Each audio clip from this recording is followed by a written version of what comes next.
Cicero, Epistulae Ad Atticum, Episode 1. This is the text that I will be using. It's really a magisterial set of volumes. The correspondence of Marcus Tullius Cicero, arranged according to its chronological order with a revision of the text, a commentary, and introductory essays by Tyrrell. This is Volume 1, the third edition, 1904. Widely available in the public domain, an excellent resource for all those who want to study Latin seriously.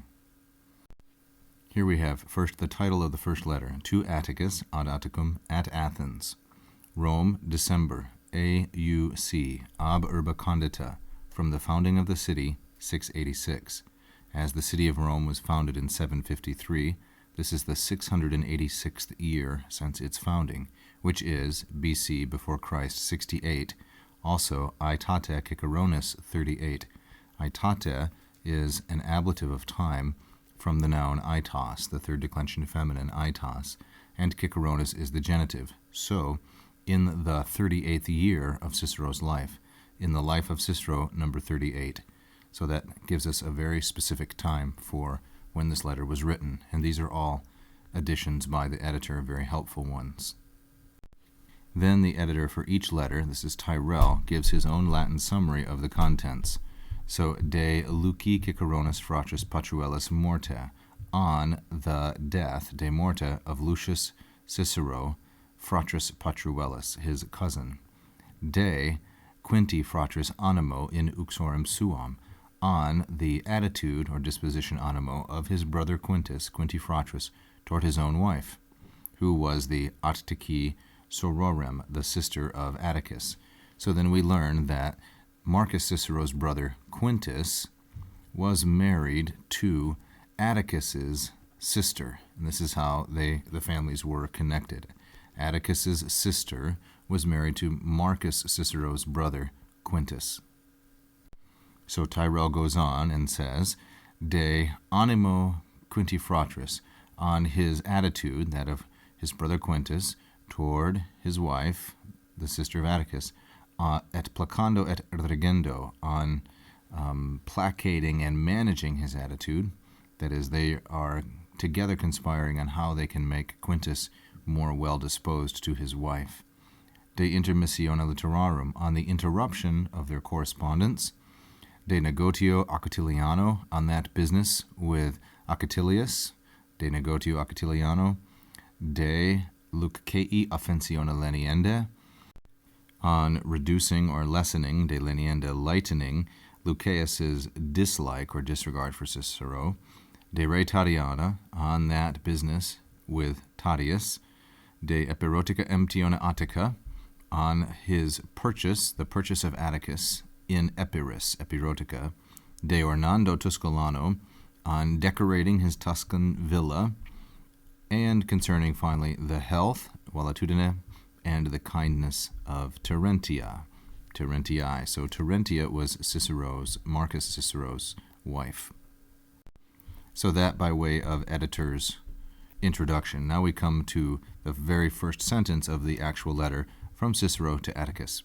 So this is the standard way in which a Latin letter is written. We first give the sender's name in the nominative, the recipient's name in the dative, so Attico, masculine, singular, and dative. Cicero to Atticus, sal. This is an abbreviation for salutem, meaning health.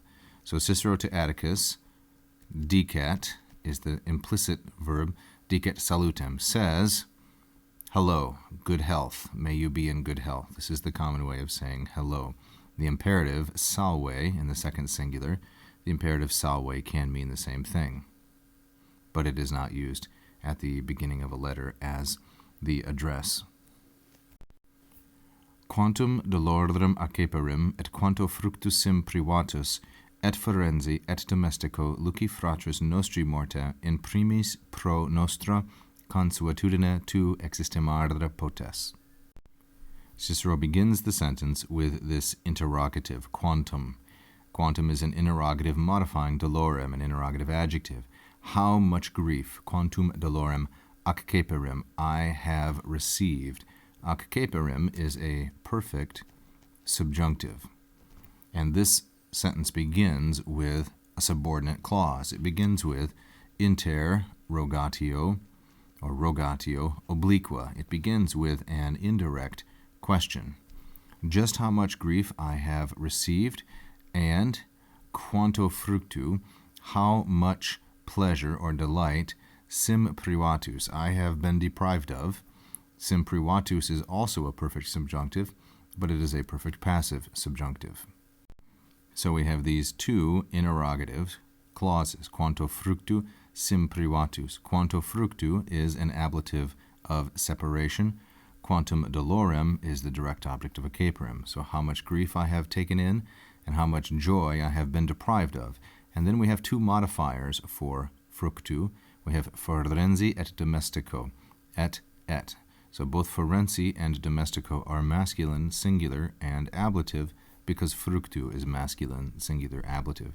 And how much pleasure I have been deprived of, both public pleasure and private at-home pleasure, at the death, morta, Luci fratris nostri, of my brother, actually his cousin, Lucius, especially in primis, pro nostra consuetudine, in light of my typical practice, tu existimara potes, you can guess, or you can estimate, when you understand what my typical practice is. So then, the main verb of this sentence is potes. Tu potes. You are able to potes existimara, to guess. What are you able to guess? You are able to guess or estimate two things. How much grief I have endured, how much joy I have lost at the death, morte, of my cousin Lucius.